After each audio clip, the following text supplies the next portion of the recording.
भारत ने की मदद तो तुर्की ने झुकाया अपना सर भारत के कदमों में। अमेरिका को हटाकर मिडिल ईस्ट में भारत करेगा अपनी पकड़ मजबूत। चाइना को नहीं मिलेगा मौका क्षेत्र में अपने पैर जमाने का। मिडिल ईस्ट में भारत के मजबूत कदम बनाएंगे उसे महाशक्ति। क्या तुर्की छोड़कर अपने तेवर आ जाएगा भारत के पाले में? तुर्की में आए भूकंप के बाद भारत और तुर्की के रिश्तों में बहुत बड़ा बदलाव देखने की संभावना की जा रही है। तुर्की वह देश है जो कभी भी भारत के पक्ष में नहीं रहा है, परंतु अब उसकी सबसे बड़ी आपदा में भारत की मानवीय मदद उसके तेवर ढीले कर सकती है। अब लगता है कि जल्द ही तुर्की पाकिस्तान का दामन छोड़कर भारत का दामन थामने वाला है। जाहिर तौर पर भारत की यह मदद मानवीय मदद के अलावा रणनीतिक मदद भी थी और नरेंद्र मोदी की यह सोच रंग लाती दिख रही है। पूरी दुनिया जब तुर्की की मदद करने की सोच रही थी, उससे पहले ही भारत ने अपनी मदद को वहां पहुंचा दिया और साबित कर दिया कि भारत तुर्की के साथ खड़ा है। भारत की मदद में बहुत सारी चीज़ें शामिल हैं। साथ ही अगर एक्सपर्ट की माने तो भारत के प्रधानमंत्री Narendra Modi middle east region को अपनी प्राथमिकता बना चुके हैं। अगर यह बात सच है तो यह समझना बेहद आसान है कि क्यों भारत तुर्की की इतनी मदद कर रहा है। जाहिर तौर पर रणनीतिक रूप से यह मदद के लिए की जा रही है, क्योंकि क्षेत्र में भारत के भी बहुत बड़े हित शामिल हैं। क्षेत्र में भारत के कुछ रणनीतिक साझेदार रहे हैं, परंतु भारत और तुर्की के बीच कभी भी दोस्ती नहीं हुई है। पर क्या अब भारत का साथ देने के लिए तुर्की अपने तेवर छोड़ देगा? क्या वह पाकिस्तान का दामन छोड़ने वाला है? कश्मीर मसले पर भी भारत का साथ देने को तैयार हो जाएगा तुर्की? इस वीडियो में हम चर्चा करेंगे कि तुर्की के मदद के पीछे भारत के क्या हित हैं, मध्य पूर्व क्षेत्र में भारत क्या हिस्सेदारी चाहता है और क्या तुर्की के तेवर ढीले पड़ेंगे। तो दोस्तों, नरेंद्र मोदी की स्ट्रैटेजी साफ दिख रही है। सालों से मिडिल ईस्ट के क्षेत्र में भारत के कुछ दोस्त तो रहे हैं, पर भारत कभी इस क्षेत्र में अपनी पकड़ नहीं बना पाया।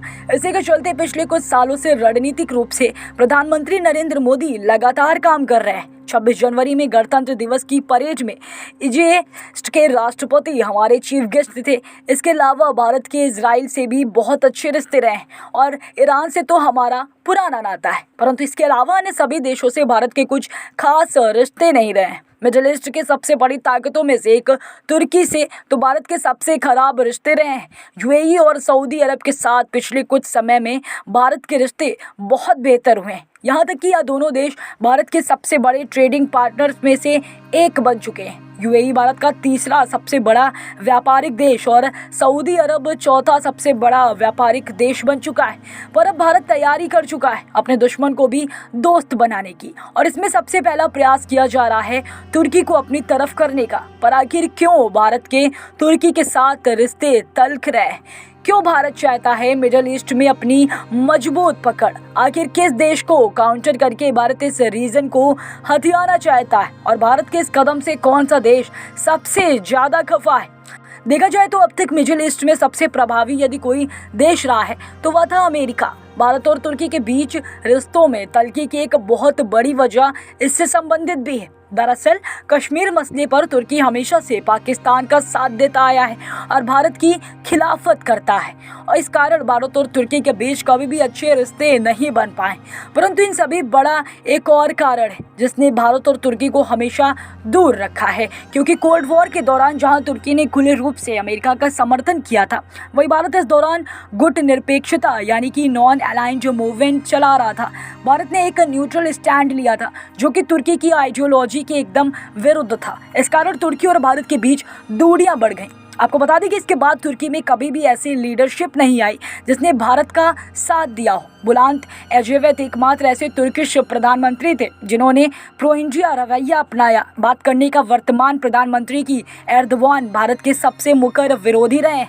क्षेत्र में अब तक सबसे मजबूत पकड़ अमेरिका की थी। आसपास के सभी देश अमेरिका के सहयोगी रहे और इसका एक बहुत बड़ा कारण है ऑयल इकोनॉमी। दुनिया भर में तेल की खरीद और बिक्री डॉलर के माध्यम से की जाती है और मिडिल ईस्ट के सभी देश की अर्थव्यवस्था तेल पर ही चलती है। ऐसे में डॉलर उनके लिए सबसे महत्वपूर्ण करेंसी है। है। इसी बात का फायदा उठाते हुए अमेरिका इस क्षेत्र में मजबूत पकड़ रखता है, परंतु अब स्थिति परिवर्तित हो रही है। रूस और यूक्रेन के युद्ध के बाद से अमेरिका का बहुत बड़ा फोकस यूक्रेन युद्ध पर है। इसके अलावा अमेरिका और चाइना के बीच एक बहुत बड़ी ट्रेड वॉर भी चल रही है।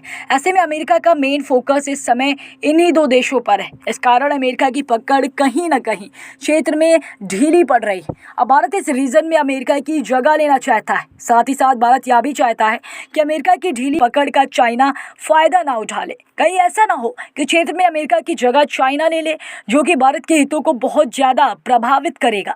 इसलिए चाइना की कोई कदम उठाने से पहले ही भारत चाहता है कि इस क्षेत्र के देशों के साथ उसके रिश्ते बेहतर हो जाएं। जैसे कि हम जानते हैं कि यदि इजराइल को छोड़ दिया जाए तो सभी देश इस्लामिक देश हैं। इजराइल के साथ हमारे अच्छे रिश्तों के कारण भी क्षेत्र के इस्लामिक देश कभी भारत के साथ नहीं रहे, पर अब भारत की स्ट्रेटजी से भारत इस्लामिक और इजराइल दोनों के साथ एक समय पर बेहतर रिश्ते बना सकता है। पर क्या आप जानते हैं कि भारत के इन देशों के साथ बेहतर रिश्ते होने से भारत को क्या हित है? चलिए अब आपको यह भी बताते हैं। भारत ने तुर्की की सबसे ज़्यादा मदद मेडिकल फील्ड में की है। भारत ने तुर्की को पूरा का पूरा फील्ड हॉस्पिटल, इसके साथ दवाइयाँ और बेड भी भिजवाए। तुर्की भारत का एक महत्वपूर्ण रणनीतिक साझेदार हो सकता है। इसके अलावा यह क्षेत्र भारत के लिए रेमिटेंस से आने वाले पैसे का महत्वपूर्ण स्रोत है।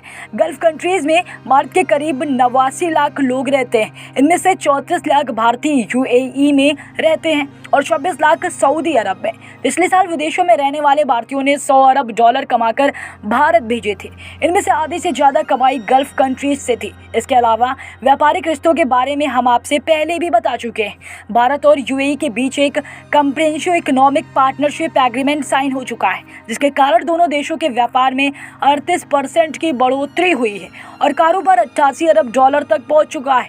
सऊदी अरब से भारत बड़ी मात्रा में तेल आयात करता है। इसके अलावा इजिप्ट भी भारत का महत्वपूर्ण व्यापारिक देश है। साथ ही साथ इजराइल और भारत के सुरक्षा संबंध सबसे मजबूत हैं, जहां इजराइल के 43% हथियार निर्यात भारत को ही किए जाते हैं।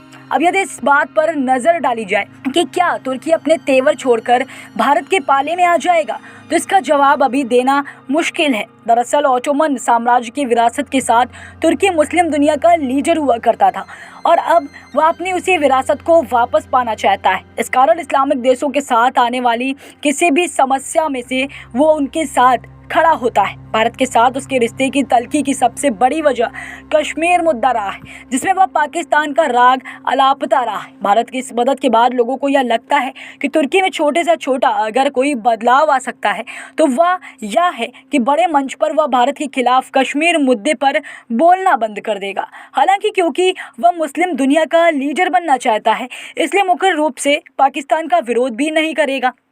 इस मदद के बाद भले ही तुर्की ने भारत को अपना दोस्त कहा है, परंतु वह पाकिस्तान को अपना भाई कहता रहा है।